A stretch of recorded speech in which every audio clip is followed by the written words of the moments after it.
Assalamualaikum warahmatullahi wabarakatuh. Di sini saya memperkenalkan diri saya dulu, yaitu saya Nini Jaini dari semester 3 dari kampus TIMI Samarinda.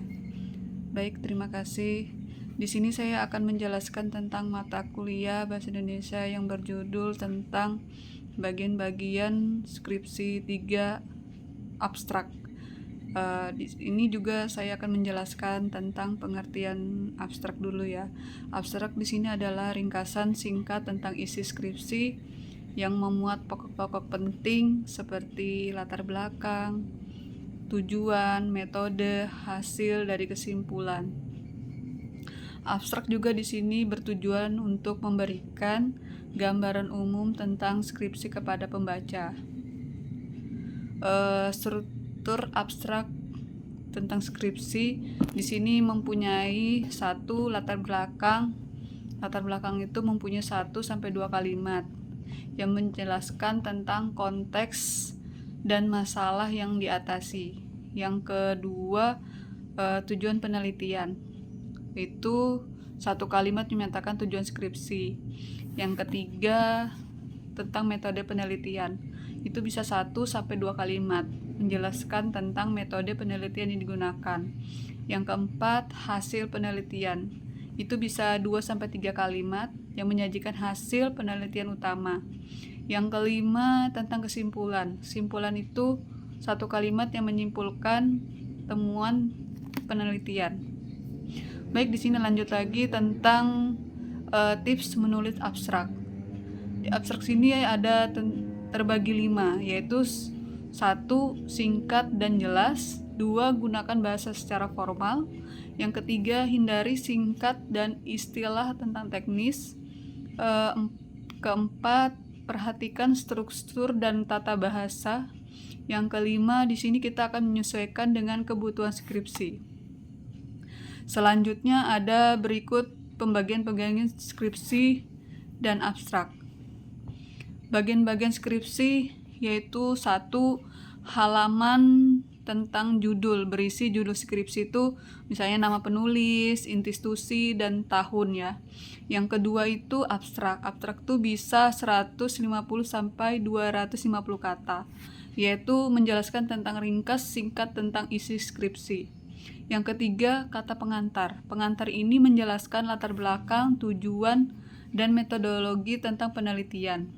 Yang keempat, daftar isi. Daftar isi tentang skripsi. Yang kelima, daftar tabel. Gambar daftar tabel itu gambar yang digunakan. Yang keenam, latar belakang konteks masalah yang diatasi.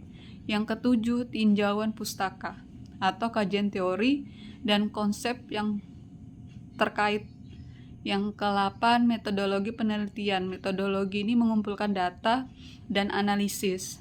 Yang ke-9, hasil penelitian, presentasi data dan analisis. Yang ke-10, pembahasan. Pembahasan ini tentang interpretasi hasil dari penelitian. Yang ke-11, kesimpulan. Kesimpulan ini ringkasan temuan penelitian. Yang ke-12 itu tentang saran.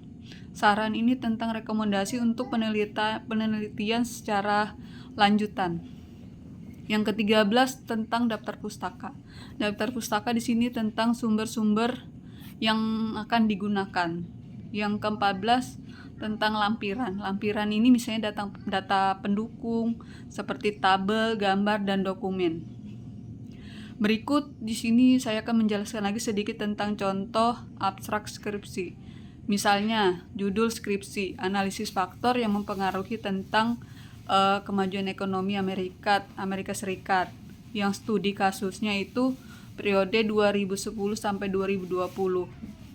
Sedangkan contoh di abstraknya dari saya jelaskan ini contohnya, misalnya penelitian ini bertujuan untuk menganalisis faktor-faktor yang mempengaruhi kemajuan ekonomi Amerika Serikat pada periode 2010 sampai 2020. Metode penelitian menggunakan analisis secara regresi berganda dengan variabel secara independen, seperti investasi, teknologi, perdagangan internasional, hasil penelitian, dan menunjukkan bahwa investasi dan teknologi berpengaruh signifikan terhadap kemajuan menunjukkan kemajuan ekonomi Amerika Serikat. Bahwa kesimpulan dari contoh ini, faktor-faktor tersebut perlu diperkuat untuk meningkatkan tentang kemajuan ekonomi Amerika Serikat. Baik, sedikit dari penjelasan saya ini. Terima kasih apabila ada salah kata dalam penjelasan saya mohon maaf. Terima kasih. Assalamualaikum warahmatullahi wabarakatuh.